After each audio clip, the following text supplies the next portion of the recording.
Okay, we'll start with introductions, and I always forget to introduce myself, although I'm suppose people know who I am. But I am Teresa McDonald. I live in Allen Hills, Derita, been here since 2007. I'm a realtor with Allen Tate and on the Derita Statesville Road board, community organization board. And I'll just go around as I see you guys on my screen. Let's go with Mel. Yes, Mel Renner. I'm a long time president of the Forest Pond HOA and a relatively new board member on the Derita Statesville Community Organization. Thank you. Vincent. Good morning, everyone. So it's my first meeting, so a little bit about me. I've been in Charlotte for almost 10 years. I've lived in Potter's Glen for the last 6 of those years. I have been treasurer for 4 years, and this is my first year being board president of Potter's Glen community. Welcome, I'm glad you're here. David, are you there? David Oliver?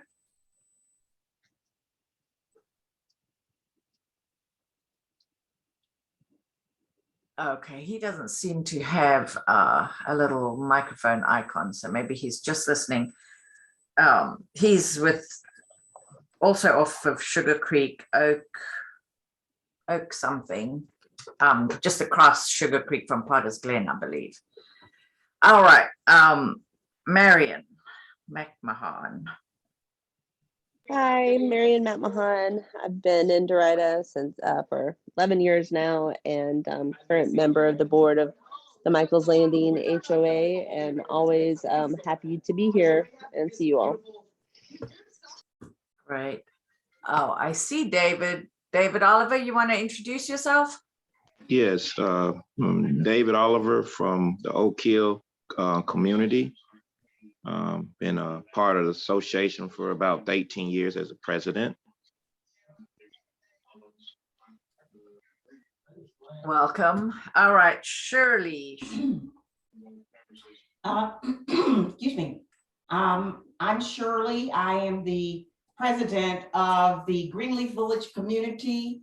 I've been the president now for as long as I can remember, probably about 20 years. I built my home in Greenleaf in the early or late 80s, early 90s, and I've gone and come. I've left and returned in 2012.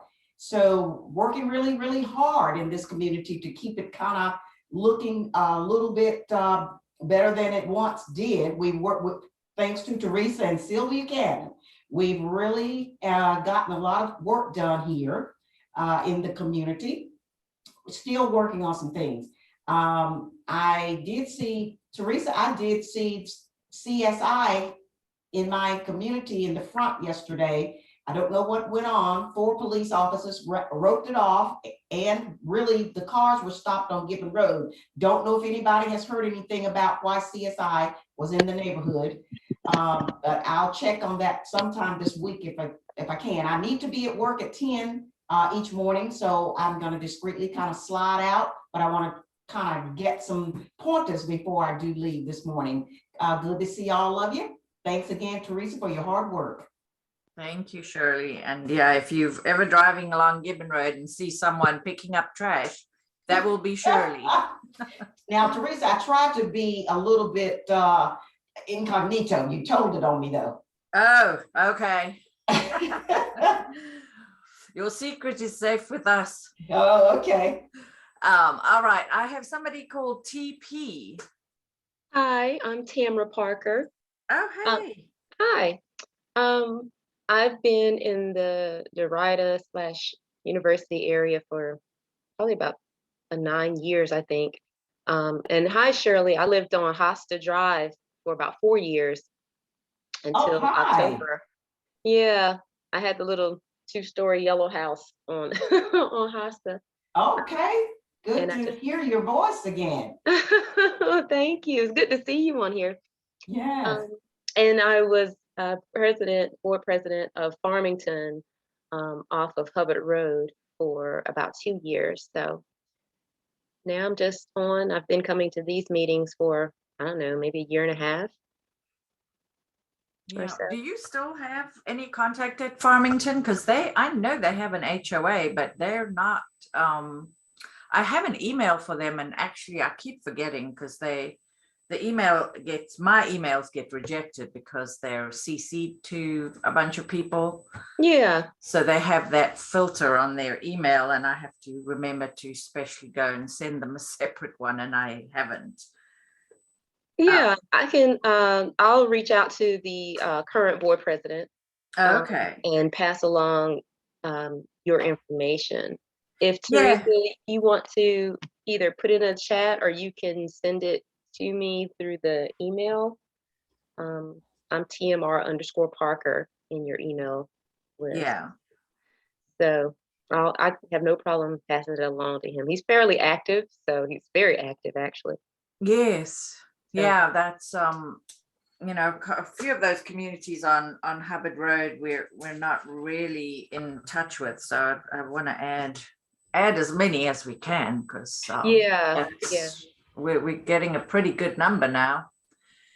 All right, I see Carrie coming in, and then I will just let her introduce, and then we'll move on. Carrie, we're just finishing introductions, so you're just on time, and then we'll move on. All right, hi. Sorry I'm late. I'm Carrie. I live in the Avalon of Mallet Creek Townhome community. I'm on the board as a treasurer and also a community advocate, doing everything I can to help improve our quality of living here in Derita. Glad to be here. Thanks, Carrie. All right, I have just a few updates. And this always happens. I don't know how to do. Oh, there we go. I can move that. Sorry, chaps. I'll try and keep an eye on the waiting room in case people show up. Oh, all right. My updates that I have, I just wanted to, you'll be hearing in the news and various invitations by the city, but they're starting to talk about the UDO, which is the Unified Development Ordinance, which is basically the set of regulations that is being developed to meet the goals. It has a couple of objectives, basically to try to consolidate all these different zoning ordinances that currently exist. There's the zoning ordinance, the subdivision ordinance, the trees, streets and sidewalks, floodplains, soil erosion, post-construction stormwater. All of those things are in various chapters or even separate books of regulations, and the idea for the Unified Development Ordinance is to consolidate that, try to remove contradictions. A lot of them do contradict, and sometimes that's because the actual goals can be in conflict with each other. It's a mammoth undertaking, but you will start to see it. I believe the draft has been released to City Council, and of course City Council is going to vote, and they're there to represent their constituents. So, it would help if they heard from their constituents about these things, wonky as they are.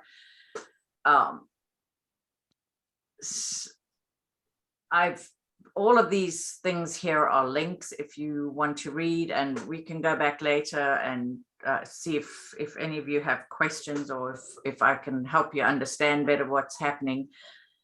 But it's quite a big process to rewrite the regulations. And their goal is to make it clearer, more sort of standardized, a lot easier and predictable for anybody who wants to actually build something in the city.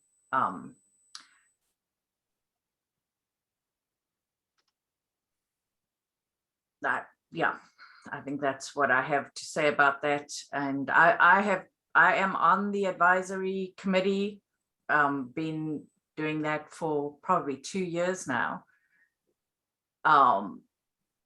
And it's a very interesting process. You know, the staff and their consultant are actually drafting the language and the way the stuff is going to be presented, with an emphasis more on images and tables, so that it's a lot more visual and not just, you know, a bunch of words to read to try to describe the standards for building.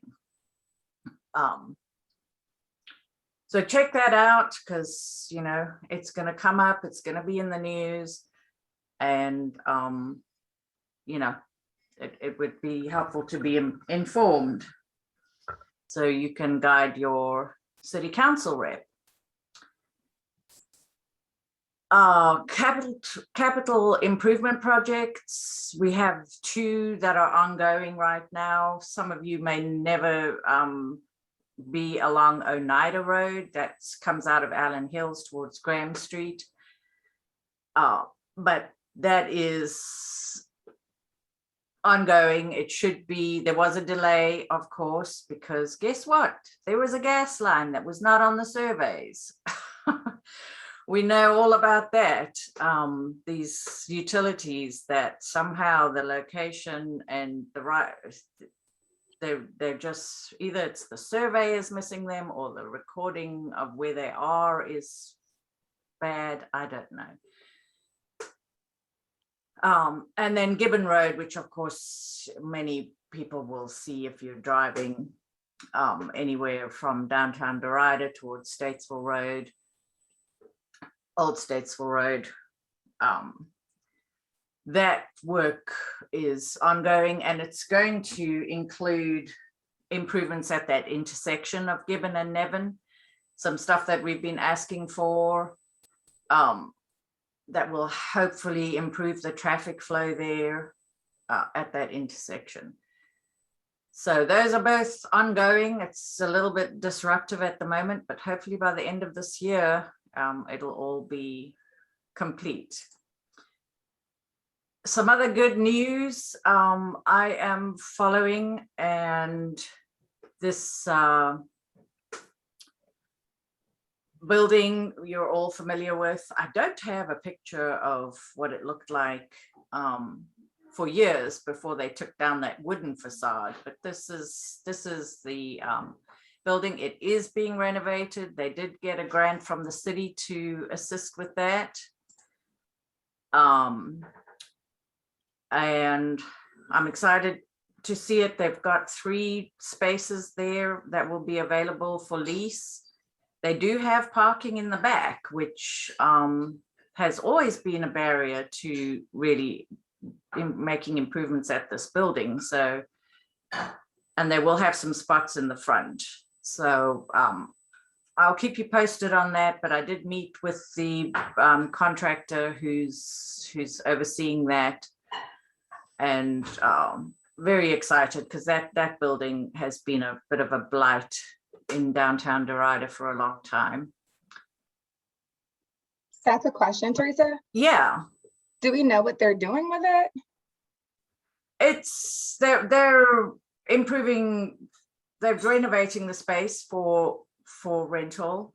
And they don't have client, renters, people yet.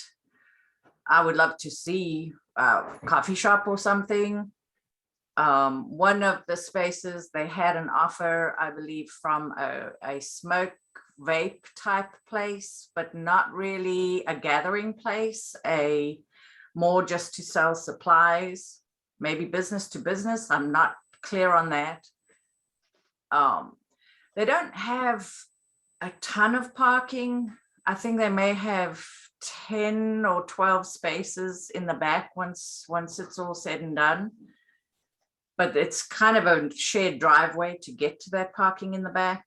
And then they have parking, they'll have some street parking, maybe 3 spaces. So, you know, in a walkable downtown, that kind of parking is just fine. Yeah. And we're almost to the point where one could walk there, having parked at one of the bigger lots. So we'll see. I'll stay in touch with them. But yeah, if you've got any ideas or anybody looking, you know, anyone we should be trying to recruit to look at the space. They're not at the stage where they're really advertising that space at all, because it's going to be months before the renovation is even close to done.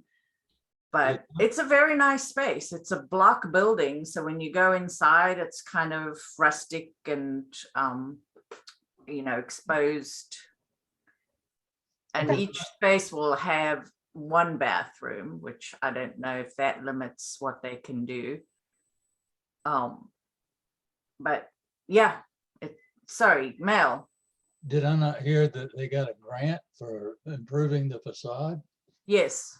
Yeah, And, they got a $15,000 grant, which will go towards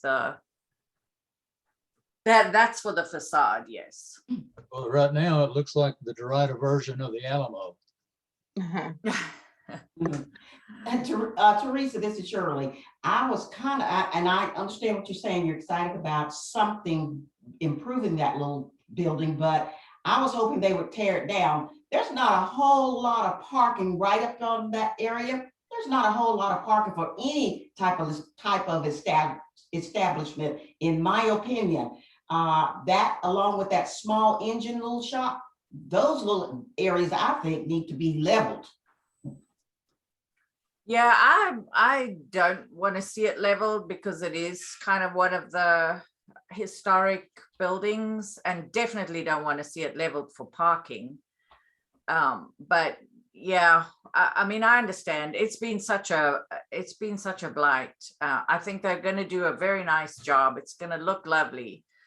And hopefully that will help to attract some tenants over there that you know, will be something that the community will be happy about. But you know, it's evolving, so we got to figure out you know, what might work there. Teresa, Yes. do Tamara. you know, this is Tamara, do you know if the community will have any sort of say or feedback about what type of establishments go in there? Because that area is ripe for undesirable businesses. Yep. Well, you know, we've had their ear, and you know, they want to, they're spending money on the place, so it's not likely that it's gonna be undesirable tenants, or I you know, I don't know. I'm agree, kind of Teresa. at a loss I'm right for there. words to I'm right there explain, with you. but yeah, I mean, we don't have any actual say, but you know, we're trying to keep the communication open and have them understand what we would like to see. And so, yeah, and I mean, I could use more, and then just to actually be out in the community constantly advocating. You know, the used bookstore in Plaza Midwood is going to be homeless. I'm going to talk to them. That might be, you know, a long shot, but you know, Yeah.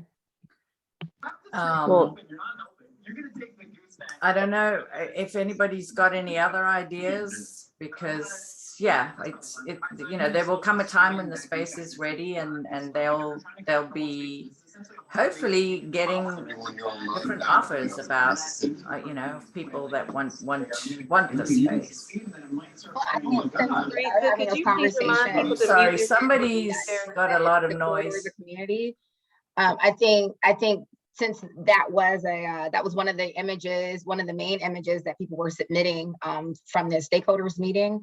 I agree with you, Teresa. I feel that, you know, it's not going to be a place for undesirables because of the fact that we have been making our voices known and what we are hoping for in that space. So I'm really excited about it. I don't want to see it level either.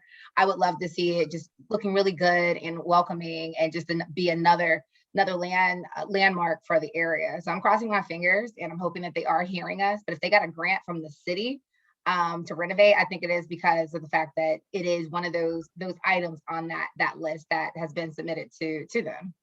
Yeah, absolutely. They believe that they got that grant because of our influence. So they're pretty grateful and want to you know, be a positive part of the community. So we'll keep working on that, but yeah, certainly could use some help on finding the kinds of businesses to recruit. And I don't know, the parking just may be a barrier, which, you know, maybe not a bad thing because it will hopefully encourage walking once we have more of an environment for that. And also, you know, not become a kind of a gathering place that it becomes a bad problem for the community. Sorry, I see Pamela Glass coming in. Yeah, let me just say, add real quick to everybody, it's Marion. I would gladly see this become any type of gathering space or any of those many ideas we've talked about before. The parking is definitely going to be a barrier for an eating establishment. And we just need to keep in mind, thinking about the market report we got for the area, plus, you know, rising rent, that this, you know, that's probably also going to be on this building.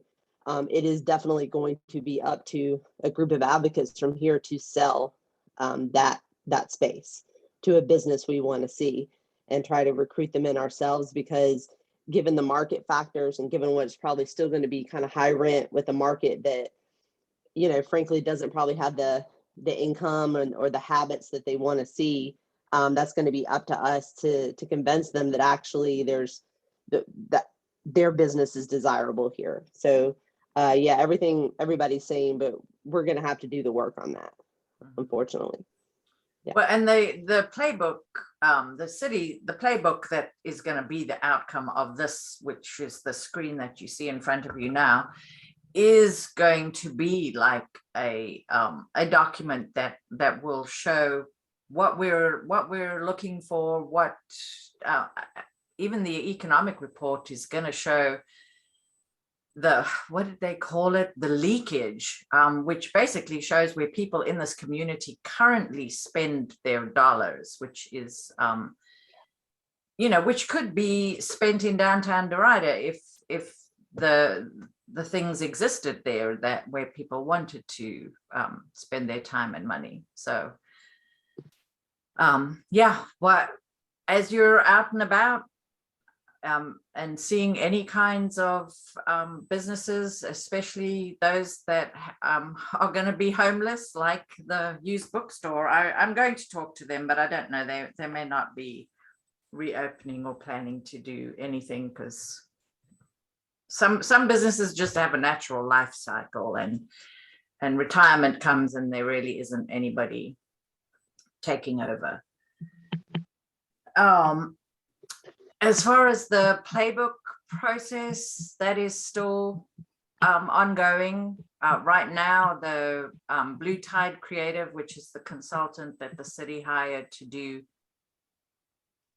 in-person and more creative engagement, they're out and about doing their thing, doing various things. They're going to be at gatherings. I'm not sure what else they have in mind, but if you see them around, they might be at restaurants and grocery stores and bus stops.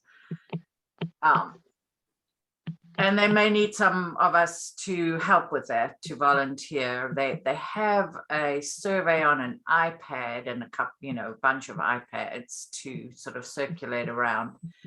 So we'll just wait to hear. Hopefully, I can rely on some of you guys to volunteer for that, even if it's in your own community. Especially if it's close to downtown Derita or the Sugar Creek corridor generally, that would be great. There are recordings of the various meetings that have happened, the presentations of the survey results so far, the economic development survey or report. Some of the findings from that will be in this June 24th meeting. So very interesting to catch up on all that, and then just keep an eye for upcoming events. I don't think we have any dates right now. They're just trying to get the community input and put the reports and things together. Any questions on that?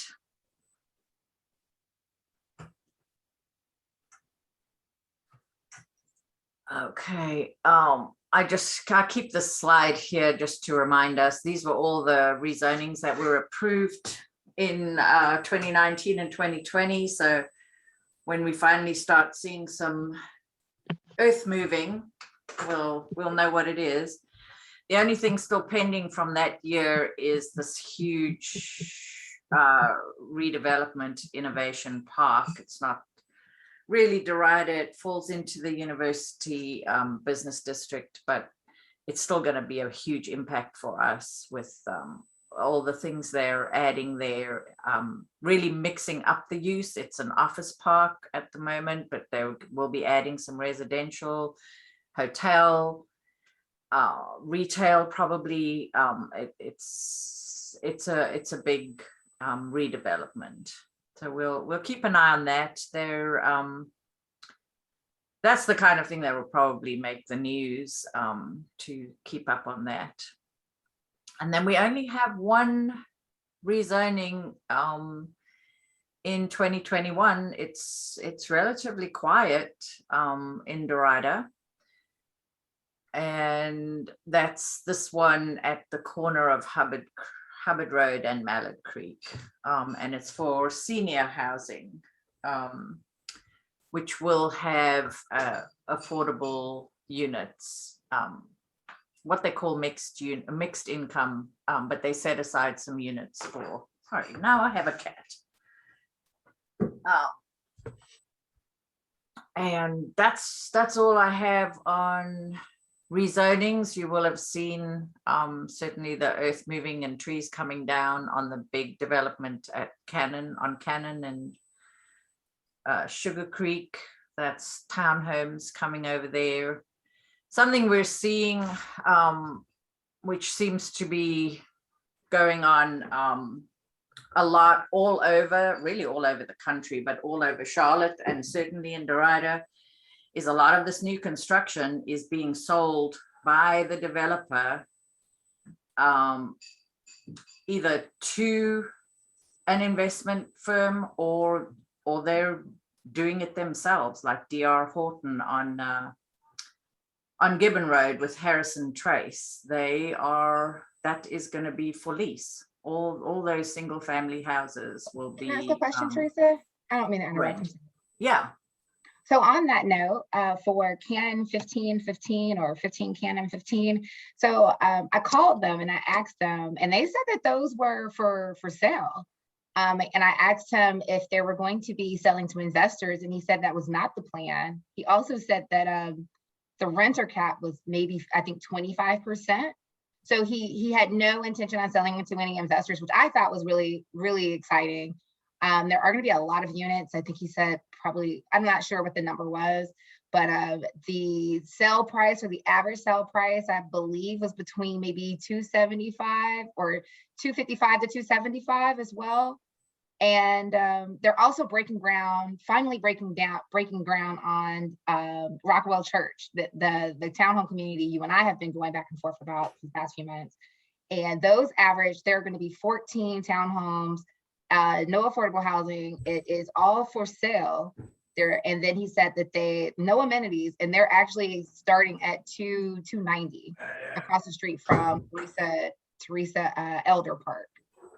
Okay, So yes. you're seeing a lot of the groundbreaking. I do want everyone to have a place to live, and I want affordable options for folks, but I'm glad to see that there's finally some development coming up for home ownership as well. And people having the opportunity to actually buy a home instead of just, leasing. Yes, I agree 100%. The only thing is that we just had a whole complex in South End sell to an investor, and they actually had sales to individuals, and they've refunded them their money, etc. So that's heartbreaking. It's, yeah, well, I'm afraid we're up against some big money, and while you and I can get a mortgage for 3%, which is great, they can borrow money at much lower percentages and then compete with homeowners. So that's a very big discussion. I don't even know what the solution is there, but yeah, I would hope that a lot of these would continue to be available for sale. You just took the wind out of me. I'm sitting here now, I'm getting some type of anxiety because I'm like, okay, no, I'm like, yay, they're putting up these units, and they're like, and then now you're like, okay, well, investors are buying them up anyway. It's like, oh. Yeah, with that was the shocking thing about that. But it's thankfully it's there's a very diverse bunch of developers and builders and different financing models and just models for what they want to get out of stuff. So but yeah, even Harrison Trace on Gibbon Road surprised us, because that was always going to be for sale. Yeah. So I wanted to Pamela Glass is here from Nevins. So yeah, why don't you just introduce yourself and just tell us real quick what's going on in Are you guys seeing me? Because I'm seeing myself really scattered and I don't know why. Yeah, you looked a little like Max Headroom there for a minute. I don't know what's happening. If I'm anybody know who that is? Let's see what I can do here. I think it's better now. The stripes are gone. That's good. That's good. Hello, everyone. I'm Pam Glass. I'm Director of Development at Nevins, Inc. I think I may have met several of you at a meeting. I don't even know. It's been forever. Maybe 18 months ago. I remember it was a rainy, cold day. See, it's at Maria's, or did you come to Maria's? Yeah, I did. I came to Maria's. Phil was there. So Phil's no longer with the organization here at Nevins. And so are you guys familiar with Nevins? You guys want me to give you a little background? Yeah, just give a little background. I'm not sure if everybody Nevins is located on Nevin Road, and has been a nonprofit organization here, operating out of the same facility since 1959, providing services, community and employment services to adults with intellectual and developmental disabilities. The organization was created out of a grassroots effort by 4 families that felt very strongly, and it was very much a need to have an option for their loved one, their children, who were essentially being pushed out of the public school system. And so the organization has evolved from what used to be more a vocational rehabilitation center, where they did on-site contracts and was working here on site. Now we still have supported employment, where we work with individuals to help them obtain gainful employment in the community. We have a partnership with Atrium Health, where individuals work in what's called the sterilization department, so at Mercy and Maine. And I won't go into all the details, but so we do support employment, community engagement. We do on-site services here at Nevins. We have a partnership with Central Piedmont Community College, where individuals can come. They're participating here at Nevins can participate in that program. Sorry, our phones will ring. I don't have to answer, but I need to make sure someone picks up. So individuals can participate in CPCC classes. We have art therapy, music therapy. Right now we have on campus, we are operating our summer camp. And that's basically structured programming. We have yoga, music. They do field trips in the community. So we essentially are still operating, and actually in my job is the fundraising side of things and the partnerships. But I had reached out to Teresa. We kind of reconnected. We had a gentleman stop in a couple weeks ago wanting to do, is an editor with the Charlotte Magazine, and he wanted to do a feature on the Nevin neighborhood. And so, which was kind of neat. He's kind of focusing on different areas around the city. And he felt very strongly, he lives in Noda, not from Charlotte, but he lives in Noda, and he had come up to this area and really felt like, wow, he had no idea. I guess he had gone to the park right up the street here, and he really became intrigued with wanting to learn more about the history of the area. And obviously Nevin, as you guys know, well, you may not know this, we operate out of the last freestanding schoolhouse in Mecklenburg County. So this schoolhouse was the Nevin School back up until 1955. It was the elementary school in this area, and some of you may know that. And this actual facility served as a community center and a gathering place for several churches and several community organizations. So it really was kind of like the epicenter of this Nevin neighborhood at one point in time, before it became what we call the Nevin Center and the vocational rehabilitation facility. So that's Nevins, and I'm here just to kind of say hello to everyone and just re-engage with you guys. Even though you're Derita, we still, we're right here, and we'd love to, keep up with you guys and what you have going on. Now, as far as what we have else going on, I'm going to say, I think the last time I met with you guys, I was actually sharing with you about our upcoming fundraiser. That fundraiser, and I think this was all right before COVID happened, if I remember correctly. Probably the last meeting before COVID, yeah. It was the last meeting before COVID, and I had shared with you guys flyers for our chili cook-off. Well, that chili cook-off event never happened. It has been rescheduled 3 times. We are now locked in and are moving forward with having the chili cook-off on October 23rd. And Teresa, if it's okay with you, I can send the flyer to you if you want to distribute it. What's neat about the flyer is we now have the QR code that links you right to the event page, and if people want to come and participate and buy tickets. But the chili cook-off, all of the proceeds come back to Nevins. We're doing a comprehensive, multifaceted project called Nevins Building Stronger Project, where we're going to be incorporating more health and wellness programs into our existing programs, and really building on our supported employment. We're going to create a supported employment resource center, so that all the proceeds that we obtain through this event and future fundraisers and grants, everything is going to these program improvements and facility improvements.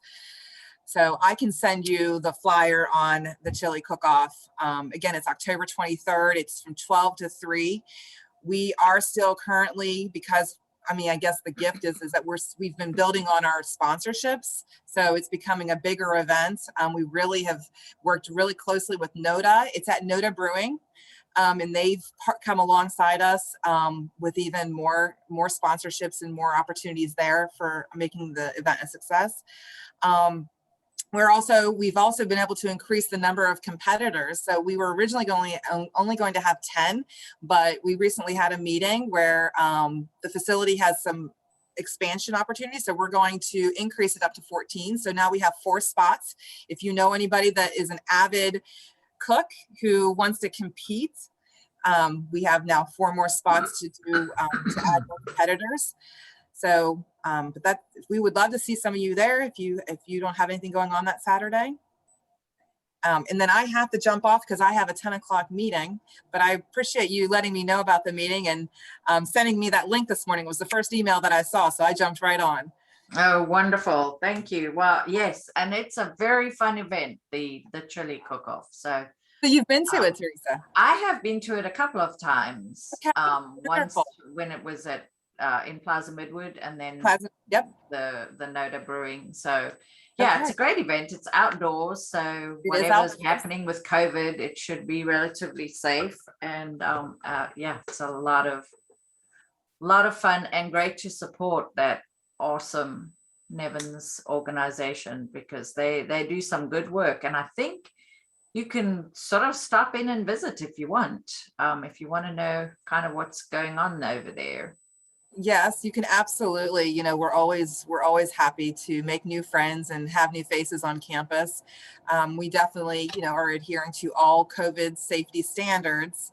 You know, this is a population that we are very, you know, have other health issues, so we definitely are very careful about still wearing masks and social distancing and all of that. But we would love to always have people on campus. I mean, we just went through and had Love Week with Elevation and had a lot of volunteers here on campus. We learned, well, at least I learned, that our individuals love to play bingo. We actually had the sheriff's department here, the community engagement team from the sheriff's department. And that was a fun group of people that came and played bingo with them during Love Week.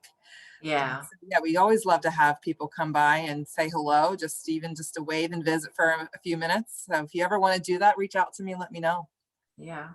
Okay. And I think also, if any of the people on the call have connections with businesses and organizations that may have job opportunities, that is absolutely another way. We are always looking for opportunities to engage and get our individuals in gainful employment. So yes, if you know anyone that is looking for a part-time person, you know, we have relatively high functioning individuals that are always eager to work. They're the most reliable, happy people that you will possibly employ. So if you do know anyone, certainly have them reach out to me, and I'll get them plugged in with our clinical services manager. Thank you for mentioning that, Teresa. Absolutely.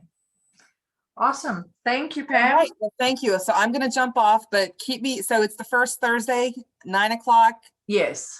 Yeah. Okay. All right. Well, I will definitely, is it always going to be this same link? Yes, through December, I have this link recurring, and then we'll see next year. I don't know. We may try to go to some in-person meetings. Although I like this, I suppose I should do a survey and see what people prefer. I miss seeing people in person, but as a meeting, it was. You know, that I definitely prefer the Zoom in terms of sharing information and showing information.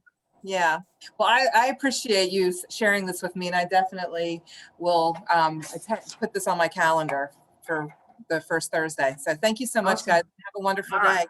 Thank you. Bye-bye. Bye. I think we already talked about the various commercial properties where things are happening.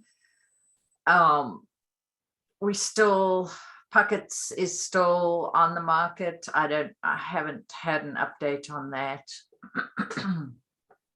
There's a lot of commercial property up for grabs, you know, if you have the budget. In downtown Derita. I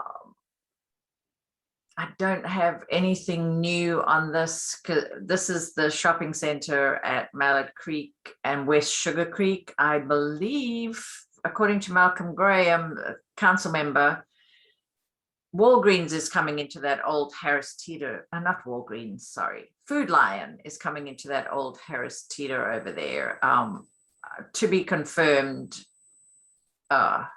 But I have seen more activity over there, so maybe something is happening.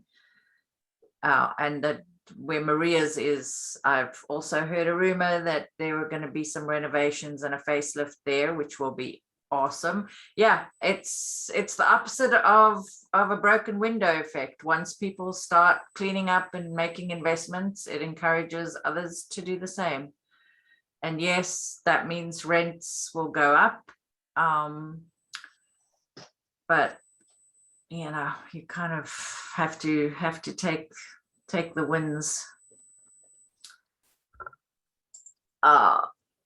The link to this map, this is just a picture, but this is actually a link, and I try to keep that updated so you can kind of see everything in one place. The rezonings, the commercial properties that are, as you can see, there's a lot. And even the capital projects are on here. And the capital projects, there's a lot more going on with stormwater, especially. I just don't find that very exciting, and there's a lot. So I don't try to keep up with that, even though it may be disruptive if they have to close lanes and so on. I don't know of anything major, maybe somebody else does, but yeah, the biggest ones are the sidewalks, which is, of course, you know, 20 plus years people, well, it's much longer, people have been looking for sidewalks along Gibbon Road, and that's almost done. By the end of this year, we'll have that in place. And then just a few other things to keep track of or read if you want to catch up. I haven't heard anything new. People still talk about the red line as though it's a thing that will happen. Probably not in my lifetime, but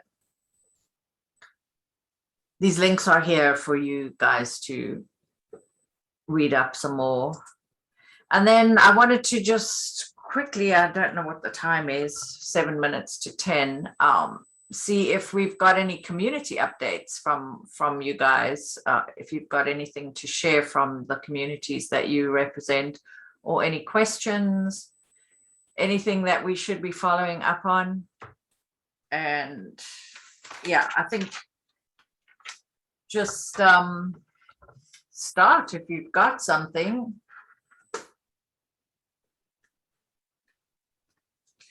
Hey everyone, this is Vincent. So in Potter's Glen, it's now almost 2 years ago, we did a joint community event hosted in one of our common areas. We called it the Love Thy Neighbor event. We had multiple communities out with bounce houses, game trucks, food vendors, individual vendors selling their products and things of that nature. We had to pause it last year because of COVID. We are going to pause it again this year because of COVID. Hopefully things do change for next year in 22. But it was a really great event. We got positive feedback from it. So in 22, would love to see if we can get even more involvement from additional communities in the Derita and Sugar Creek area.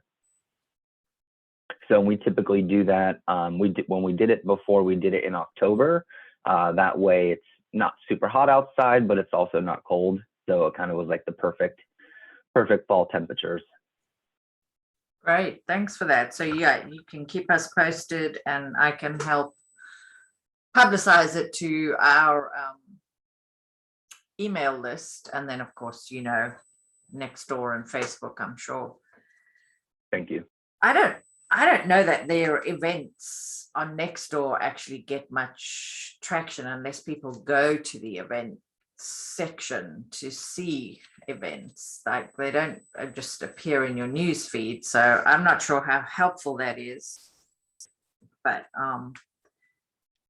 that's great. I cannot wait until we can just get back to normal and some community gatherings. Goodness. Teresa, I just wanted to comment on your last bullet point there, the Charmac 311, and there's the CLT Plus app that you can download. I love that app. It makes it so much easier to put in, you know, requests for things. I've probably used it 5 to 7 times since I've had it downloaded to my phone. So, you know, a lot of times people don't really know where to go or don't want to have to call 311. I'm used to calling it because I have several properties in this area, and so I call it all the time. But that app is really helpful, so that you don't have to call if you don't want to go through the prompts. Yeah, and I will add, I reported one, I think Shirley's off the call, and Mel certainly knows, probably everybody knows the problems we have, the Derita dump, as we call it, on Derita Avenue. There's a ton of trash over there and tall grass, and so I went to report it again. And on the app, and probably when you call 311, they will tell you if somebody has already reported it, and that was the case with that. So yeah, absolutely everything you see, because even if it isn't a city responsibility, like some of the mowing and the potholes and whatnot could be NCDOT, they will get it to the right department. You can still make the complaint and have them track all that. The important thing is that they can track and start to see the repeat violators, and hopefully someday, you know, there'll be some real teeth in what they can do with the repeat violations. All right. Anybody else? Mel? Yeah, several of our HOA board members for Forest Pond had a meeting recently with Jerry Green and another individual by the name of Dwayne Douglas, of code enforcement. And we have a significant tree buffer on both sides of the North Graham extension. And quite honestly, our thought was that maintenance wise, we were only responsible for the trees, which sits on a footprint belonging to the HOA of about 8 foot wide. These are trees again along both sides where the road comes through our neighborhood. It turns out we are absolutely responsible for the sidewalk as well. And this is a little bit of a surprise. You know, I know that's true for residents in a community such as ours, Forest Pond. The homeowner that adjoins the sidewalk is responsible for, you know, keeping the grass mowed. Now, if there's a problem with the sidewalk, it's got cracks or something, that's the city.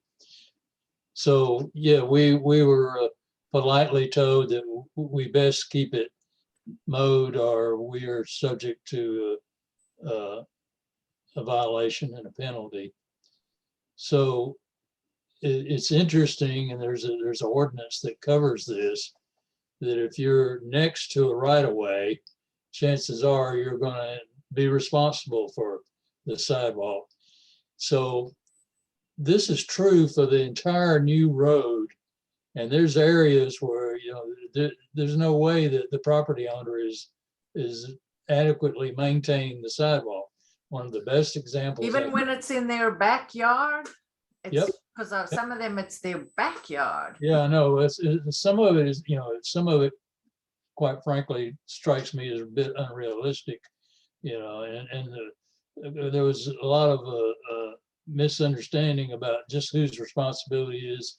That's a state road, so you would think it's North Carolina Department of Transportation's responsibility to maintain it, but I think it's been conveyed, if you will, to the city, and so the city maintains. The state does it occasionally, and really occasionally, and then the city does it on a more regular basis. I was about to tell you the best example of where the sidewalk area is just overgrown and not being maintained is near Walgreens. You know, along that strip right there, if you take a look at that, you know, and of course there's a lot more. I see a prevalence now of more walkers, and they complain. They're ready to complain about those kinds of problems where the sidewalk's all overgrown. It seems crazy because yeah, it's a big long road, and Yeah, Maybe we need a North Graham Street Extension Owners Association and some fundraising to get that mowed, you know, well, twice they're a gonna take month care or of the something. median, the median you don't have to worry about, but we certainly didn't think it would, our responsibility was going to extend to the sidewalk. We're having enough of a problem and a challenge trying to get our landscaper to pay closer attention to our new tree buffer, because the trees, random vines grow in them and what I call weed trees in between them, and a real problem is litter. And so our homeowner dues are going to go up this next year just for the sake of maintaining the tree buffer, which is something everybody wanted, and it's not yet finished. We have plans to plant more trees that we weren't allowed to plant while the road was under construction. There's yet to be more trees. So this has proved to be a little bit more of a challenge than we would have anticipated, especially when it comes to now knowing that, hey, we got to maintain the sidewalk as well. Yeah, that seems like something that we might want to work on, is just some sensible plan to keep that whole thing mowed at one time. I don't know how long it is, maybe a mile, less than a mile, I think. Well, Maybe you can help with just what kind of money we're talking about in terms of getting that mowed. I don't know. I can't take it on, but it just seems crazy that it's such a public face, a street like that, and that's how you form impressions of areas. And when you drive along and it's not mowed neatly, a major public highway, it's the responsibility of those that are joining it to maintain it. It doesn't entirely. It doesn't make a lot of sense. No, doesn't make sense to me. And I actually wonder if that's the case with other roads like it. I don't know. I mean, I suppose it is, which is why they look the way they do. Anyway, thank you, Mel. Anybody else? Carrie, the park is all completed? Teresa Elder? Yeah, so everything has been completed. I feel that they still want to bring some of the playground equipment forward. But if anyone's been back there lately, you'll see that there's brand new LED lighting.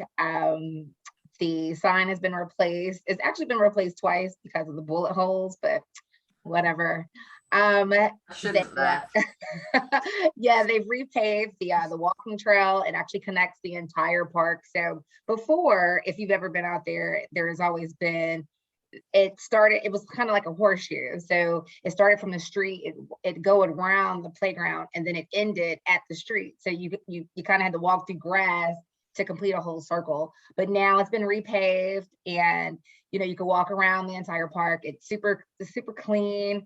And I really appreciate what they've done out there. And I believe it is an added amenity to this area. So if anyone has been out there, or hasn't been out there lately, please take a walk, check out the views and the cleanliness and there's no more park parking. So you're not going to see any cars parked on top of the grass. You'll have to park on the side of the street. And if you are parked there, then you probably will be towed at this point. But we have not had a lot of gunshots. You have not heard a lot of that anymore. And I really feel that lighting has been a great deterrent for any type of unwanted, people or activity. So it's, again, check it out. And yeah, we're really happy that the Parks and Rec has stepped to the plate and kept their promises. Okay. And which park are you talking about? Yeah, I was gonna say. Teresa Elder. It's right off Mallard Church Road on Rockwell Church Road. Mallard Creek Road. Oh, thank you. Mallard. You said Mallard Church. Mallard Church. Which Yeah. I don't know if there is such a road, but Mallard Creek Church is a road that actually intersects at Mallard Creek. So you have Mallard Creek Church, but I mean Mallard Creek, not Mallard Creek Church. There you go. Mallard Church Creek, Mallard Creek Church, whatever. It's Mallard. It's Mallard Creek. Welcome to Charlotte. Right. Yeah, Rockwell Church too, I think. Rockwell Church Road. Yeah, so it's Rockwell Church Road at the Teresa Elder Park at Rockwell Church Road, and there is a Rockwell Church on Rockwell Church Road. Right. Yes. Gotcha. I haven't been over there in a while. I'll have to check it out. Please do. It's a great time. Shoot me an email if you ever I want. used to use that as a company. cut through when they were doing all the construction. Yep. And I mean, but listen though, I will admit, so there's also, so I live on the other side. So I live in Avalon at Mallard Creek. I mean, yeah, Mallard Creek. And on the other side of the community, you have a very historic Rockwell Hemp Hill Heights area. And those are older homes, but there has been there's been an uptick in crime in that area. There has been a recent raid. And so we're not hearing a lot of commotion anymore on the other side of the park. There are walkways to get to that side of the neighborhood, but we're working with CMPD to make sure that we are working with the other community to make sure that if you're hearing anything, say something, make sure you're calling it in, because it does appear on the Citizens app. It does appear on, it does show, they have a whole record of when the police have to come out here. And what we've been doing as a community, I'm calling for the police to do just a simple drive-by. So that presence and them seeing the cops out there, you know, you're not getting a lot of riffraff. So Vincent, if you ever want to come and take a walk, I'm out here, and yeah, I welcome you to come. If you have a dog, come walk your dog, or come push your kid, or just take a single stroll. I've got 2 dogs, so yes, absolutely. Cool. Yeah. Anybody else got anything from your neighborhood? I'm sorry, Teresa. Tamara? Oh, I just said I wanted to touch base with Mel after the call, but I didn't know how to contact him. Okay. Yeah, well, I can give you a phone number on the chat. Okay, that's fine. Okay. Thank you. Okay. David, you got anything in your neck of the woods? Nothing much. I try to make sure lighting, and again, like they say, using I kind of go on the website of Charmac in terms of making sure grass is maintained, lights replaced, or the aspect of potholes, because a lot of times people don't know. So when we first had our community in this area, we had the lights out for probably about 2 years. So I try to make sure, you know, that doesn't appear to be a problem. So even if I'm in other communities, I try to just call it in, or either send it in. And I think they refer it to Duke Power so that they can make sure the lights are corrected or fixed. Because you know, anytime you have the light out, and a lot of times it goes months in a time, and people don't realize that those things can be fixed or adjusted in terms of that. So that's one of the things I try to be alert of in terms of those things. Code enforcement, lighting, and potholes, things like that. Can I add to that, David? And I really appreciate that effort, because we need everyone hands on deck when you're seeing lights out in the community. On that app or on that website, you can also report litter bugs. So I do that too. So I know I am a stickler for the trash, as we all know that there's an issue with trash around here. If I see someone literally dumping, not just dumping, but throwing out some McDonald's, or throwing out, you know, emptying out their cigarette, their ashtray, I mean, just right there, I report them. And I am that person. So if you may have gotten a ticket in the mail, I'm probably the one that reported you. But continue to do that, because people, even though we don't have any signs that says no littering, or you'll receive a fine, we have to have like really good people, like the people on this call, to you know, put the word out. You cannot litter in our neighborhood, or you will get fined and you will get a ticket.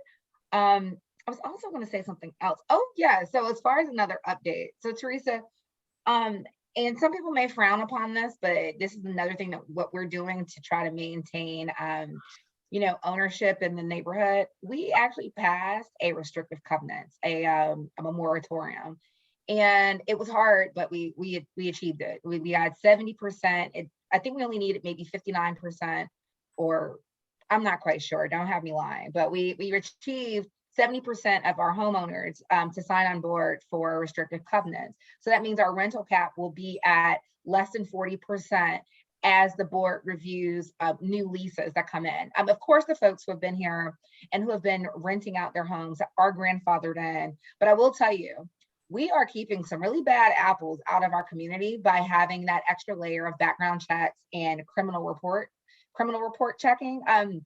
We're checking criminal reports. I have not been advertising this, but we had a shootout here in late February. And I know I've only been here for about 4 years, but some of my neighbors who have been here since the community was developed, they've never experienced anything like that ever. So once we were able to pass that covenant, we have not had any type of crime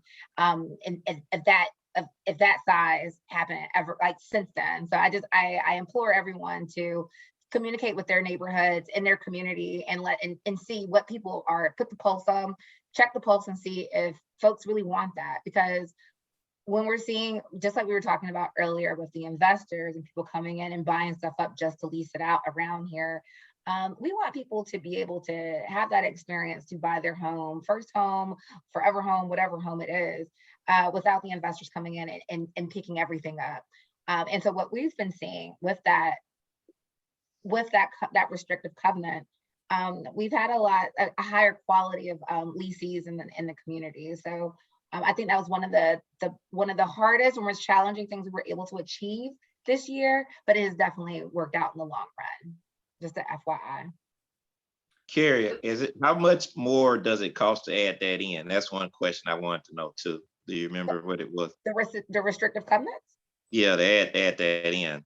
It didn't cost anything. Of course, we have an attorney that we do reach out to for counsel, and we have to pay him by the hour. But all we did as a board, we came together we had a retreat over the weekend, and we came up with some rules and regulations and just some things that we want to make sure that we have added checks added to that covenant. And we had to push for people to give their consent and provide their signature. It didn't cost a thing. Okay, thank you. You're welcome. Carrie, I'll add to that. Go ahead, Mel. I was going to say, you're extremely lucky to have that kind of participation from your residents, because that's one of my biggest challenges is our bylaws require a quorum, and we can't even get the quorum. Correct. And it's a real, and to change our restrictive covenants and bylaws is a major obstacle that it would be a tremendous legal cost. Trust me, it would be. So, we in Forest Pond, I say our HOA board, we're concerned. We see some very significant renovations going on in some houses that desperately need it by these companies that come in and turn around and lease the houses. But we do not have a rental cap. We would love to have one, but I think probably the rentals in Forest Pond is maybe approaching as much as 30%. That's pretty scary, considering you have a lovely neighborhood. It really is, because by and large, unfortunately, most renters just aren't responsible homeowners. And it can introduce a crime element or whatever. So yeah, we're concerned about that, but changing it is again, it's just a real challenge. You're lucky, you really are, that you have that kind of participation. It wasn't easy, Mel, but we can communicate offline. But I can tell you, we were constantly, we were having town hall meetings. We were setting up these Zoom calls, passing out flyers, knocking on doors. And because of that shootout, people were terrified. And I won't lie, we did use that as a vehicle, just as a way or a method or a strategy to get people to really want to be hands-on. At that 30, if you're at 30%, again, we could talk about it offline, but I feel that it is achievable. We thought it was going to be super hard. And a lot of people were we had 2 or 3 who thought we may have lied about the signatures, because there's no way people were on board with that. And they actually were. So I would love to talk more about how we were able to achieve it and can work together, because Mel, we are right across the street from each other. I know you are. And we want to make sure that we can maintain, you know, a standard or a quality of living around here. Yeah, and I can tell you that Highland Creek just added a rental cap. And I'm actually trying to compile a list. As a realtor, I need to know those things. But yeah, that is happening. It's HOAs all over are talking about it, and it is a very effective way to deter investor buyers, which are, you know, they're competing right now with first-time home buyers, and even not first-time home buyers. Just if you wanted to move into a bigger house, you have no problem selling your small house to one of those investors, which is probably, you know, that might be desirable, but not really. But when you go to buy the next one, you're competing against those investors. And I don't think it's good. I don't know what the research says exactly. Most communities can absorb some percentage of rentals, and we need them. I mean, people do want a diversity of options for renting. Everyone rents at some stage and phase in their life. And not everybody wants to be in a high-rise apartment if they have to rent. So, but yeah, it's all about striking a balance. Teresa, can I add to what Carrie and Mel said? Yeah. So Mel, we also had the same problem in Potter's Glen. We could never get a quorum. Check your bylaws. You may have an option to hold a special meeting.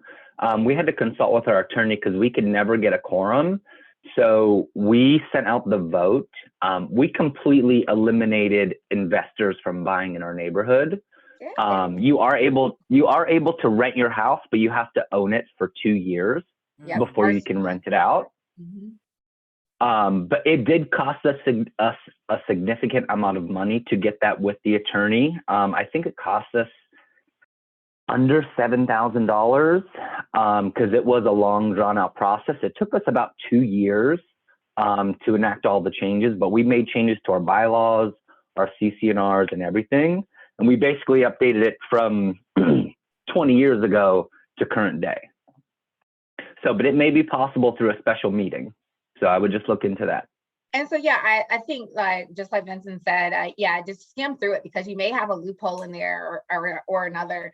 And again, I think we should come together and try to come up with a strategy to be able to achieve that quorum, because that's the most difficult part when you don't have that participation and when you're seeing your homes become dilapidated because of lack of owner presence and you have your developers in there or your investors trying to eat all of your community up. You can definitely see it. And I'm noticing, and all I do is ride through your community every day. So yeah, I think we should all come together and come up with a plan to work this out, because it is making our community very desirable. We've had investor flight. Like, people are selling their houses because they don't want to be a part of the restriction. So yeah, we should come together and see what we can do to help each other out now. For what it's worth, we are making efforts to change our quorum, and there is a meeting scheduled, and we're working with attorneys, also with our property management people. So, yeah. Is it possible to just send a ballot to every single? That's part of what we have done, but there's a requirement some sort of requirement that it has to be in person to affect certain changes. And so coincidentally, we have a meeting scheduled the 25th of this month. We're holding at a pavilion at the YMCA, which proves to be convenient. So I will also tell you how we were able to cut costs on it. Like I said, we had a retreat and we came up with the language ourselves, and we decided, this is how much money we wanted to put aside for the attorney to review. So a lot of folks, they do spend that money actually having the lawyer help them with the wording and create the legal language or the legalese around it all. So I know that's how we were able to cut corners by coming together and creating the language ourselves as well. Yeah, because you can sample a lot of stuff that's already out there and written. I don't believe it's copyrighted, so I think you can do that kind of thing. Who was the gentleman that just spoke that's in Potter's Glen? Vincent, Oh, okay. I didn't know if he was still on. he's still there. He's off camera Yeah, right now, but I'm still here. I had to step away from my desk. Did you have a question for me? Oh, yeah. I wanted to know which attorney you used because we were trying to do the same thing in Farmington, and we also send out mail ballots. The problem is people don't send them back. I will tell you, Carrie, having that shootout was the thing that got it done, because in other communities you can't get it done without something that majorly scares people. Well, I would Yeah. also, I agree, and that's the reason why people were so ready to change to switch gears. But I will tell you this: you could use that to your benefit and let them know that this is what happened literally right down the street. And Yeah. I mean, you have to harp on it, because this happened at 6 a.m. while people were getting ready to go to work. Luckily, no one was injured. And our insurance rates were going crazy. And because of the fact we were at that renter cap, it was going to affect our premium at some point. So we had to explain that. And yeah, our dues are going up at the end of the year as well. But that communication and just letting people know, I mean, literally knocking on doors to talk about these ballots, knocking on doors to get these signatures, picking up the phone to talk to these folks. I mean, I was calling on my lunch hour, I was calling after work. I mean, it's very awkward because a lot of folks don't know who I am. I've only been on the board probably a year, but just letting them know, like, hey, I have a small child. This is how I want the neighborhood to be. I want to feel safe when I'm out here walking. Don't you? Don't you want to be proud about bringing your family to your home and to your neighborhood without living in fear? And I hate to say it, but the fear aspect gets people activated. Yep. When did that shootout happen? February, and it's public record. So I would if you have the Citizens app, I would go through, because what happened was we had a leasee and the person lived right behind me. So she had some company over and our gate was broken. And that's another thing. Our gate was broken and wide open. And we have video footage of someone circling the neighborhood for 4 hours. And literally you see the fire, you see the shots, the light from the bullets. And it was terrifying. But yeah, she was immediately evicted. And that's when we said, okay, we should have been able to see what the credit report was, not the criminal report, background report. However, if it was clean or not, the board should have had the responsibility to look her up on social media, understand who her company was, be able to call her references if we needed to. And so now we have that in place, and we're approving and denying leases left and right. Okay. awesome. Well, we in Allen Hills had a National Night Out event. We did invite a lot of the broader community. We had a great show, but not too many people from outside of our neighborhood. But it was fun, and I would encourage you guys to put that on your calendars, not our event, but to have an event in August. It's usually the first Tuesday in August. And most of the elected officials and city departments and CMPD and the fire station, they all want to attend, and they try to hit as many of those events as possible. So it's a great opportunity to just do a very simple neighborhood event. We just did ice cream and cookies and had it outside where we normally have our community meeting. And anyone is welcome to our community meetings anytime. Sylvia Cannon is the president of our Allen Hills, Cary Hills.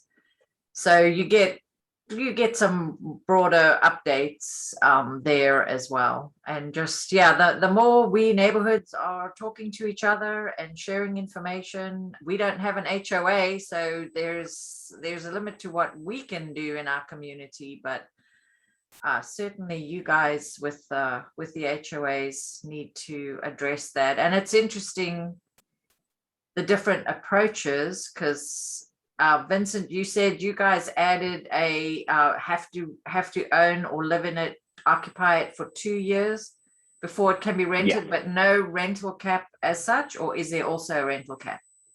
Yeah. No rental cap at all. Yeah. So, because our That- problem I was just like the that. investors were buying everything. Yeah. I like that in a way because it just, it doesn't Gives infringe homeowners too much on flexibility. private property rights, but it deters those speculators and investors. Well, and then you guys Yeah, have and like someone single-family asked- homes out there, right? Yeah. Okay, so Someone yeah, asked for the attorney. I put that in the chat. Okay, great. we have a townhome community, so that's why we really wanted to lean on that rental cap. Yeah. Yeah, I mean, it's another way to do it. But yes, with the townhome community, you have other ramifications because it can affect financing. Buyers cannot get loans if the number of rentals is too high in a townhome community. Okay. So yeah, that's valid. That's exactly right. But we're seeing single family neighborhoods all over. HOAs are tackling this, and I think in Derita we're very vulnerable because our prices are very affordable, and we have a stock of homes. Most of Derita was built after 1990, I would say, which is kind of what those investors are looking for. They're not looking for my neighborhood, which is the old brick ranches. They're looking for stuff built 1990 and later. They may be looking for slightly newer stuff even than that, but I think 1990 is about the limit, and that's a lot of our neighborhoods. So I would hope that more HOAs will take that on. And maybe, yeah, I mean, I'll be glad to help facilitate some way, focused on that, to share information. I know you guys have all gotten a bunch of good information today, but there's a lot of people not here that might need to be thinking about that. And I have a pretty comprehensive list of neighborhood leaders, and I would love to add to that. So Farmington for sure. Well, I do have their email. I just have to make a note to send, or if they could somehow add me to some kind of whitelist. Let me that know, would Teresa, allow which my email you emails. have. Sorry? Let me know which email you have, because I know Yeah, the board. I forget know what everybody it on the is, board, of but, course. yeah, I do. And I don't remember seeing it this time, although probably it was after 8 o'clock this morning. I usually do get an email that would prompt me to send it to them separately, but I didn't get a chance today. So, but yeah, because Farmington's a few hundred homes. Yes, 275. Yeah, 275. That's right. So they're big. Hubbard Falls, I would love to get, if anybody's got Hubbard Falls contacts. That's another few hundred homes that Teresa, I just sent you Hammond Lake. That might be a new person you can add if you don't have that. okay. That was I think it's Diane Partro. Okay. Did you message it to me, or did you email it maybe? Yeah, but I can't put it on there. Oh, no, email is great because I don't know what happens to this chat when it goes. I guess it'll be here in the video. But yeah, that's great. You guys are sharing all that information. Because it definitely is a problem when you just too many rentals in a community is a destabilizing factor. And I'm pretty sure the data supports that. Not that I know particularly any studies, but all right, I think that's about everything, unless anybody has anything to add.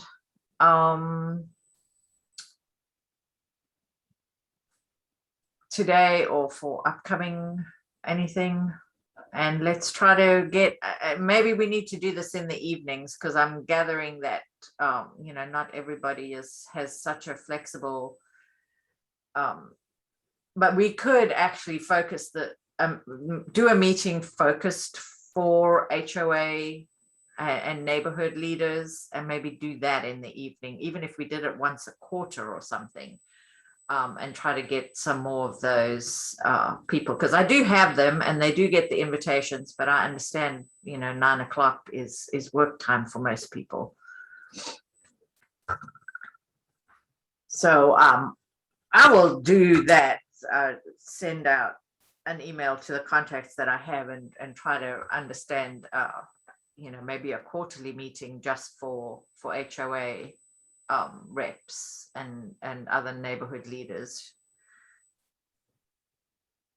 to share good this kind of idea. information. Yeah, that's a really good idea. Yeah, I think so. Some of these management companies should already have a lot of this stuff in there, but it's like we have to add things along as we go. And that's another thing. So watch out for that. We kind of have to. So we have a consultant that we work with who was actually on the board before she moved away. And she works with us. She has a background in real estate and brokering and all that stuff, right? She works directly with our property management company to make sure that nothing is lost in the cracks. We've had other management companies in the past that just were very lackadaisical and did not pay attention to the language or the documentation. So if you have the time or the resources to kind of write them, because you are paying them as well, do that, because it is within your right, and you want to make sure that everyone's on the same page. Right. Where's your management company? So we work with her name is through Rubeck Properties, and I can actually put their info. They're local. It's women owned, women ran, and they're right here in the university area. And I refer them to anyone I get a chance to work with. She's very open. She does have other properties, but yeah, very hands-on, and it's a smaller company. Okay, yeah, we're kind of in the process of taking a look at new management companies. We had one since the inception, and then our new board president decided, yeah, we don't want them anymore. So we changed over, but now we don't get nearly the amount of services that we would have originally wanted, because they're pretty costly. So I'm going to go ahead and put her info in here. And again, they are local. So whenever we need them to show up, they're here. And the person we work with, her name is Patty Wheeler.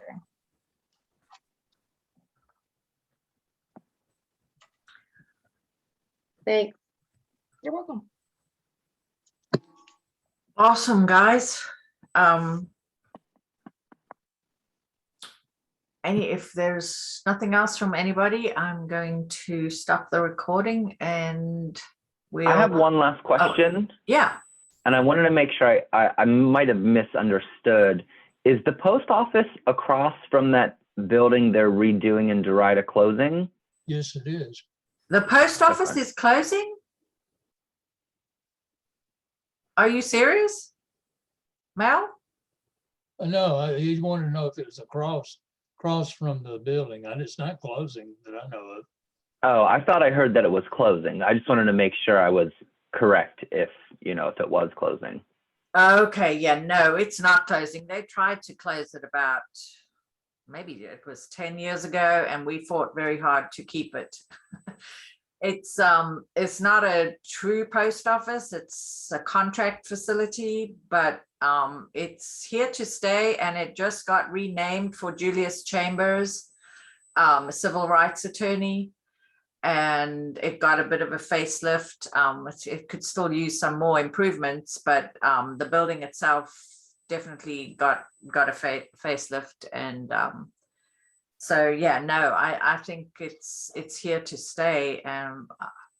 Well, it's probably, they just recently closed the lobby for people who need to get their mail out of the PO boxes.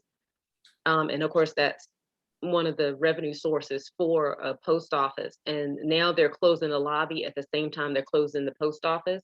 I can tell you right now, that's going to drive people away, and that's going to cause them to lose revenue. And then they're going to have another great reason to close that post office. So there may be some fight that we have to do to have them reopen that lobby.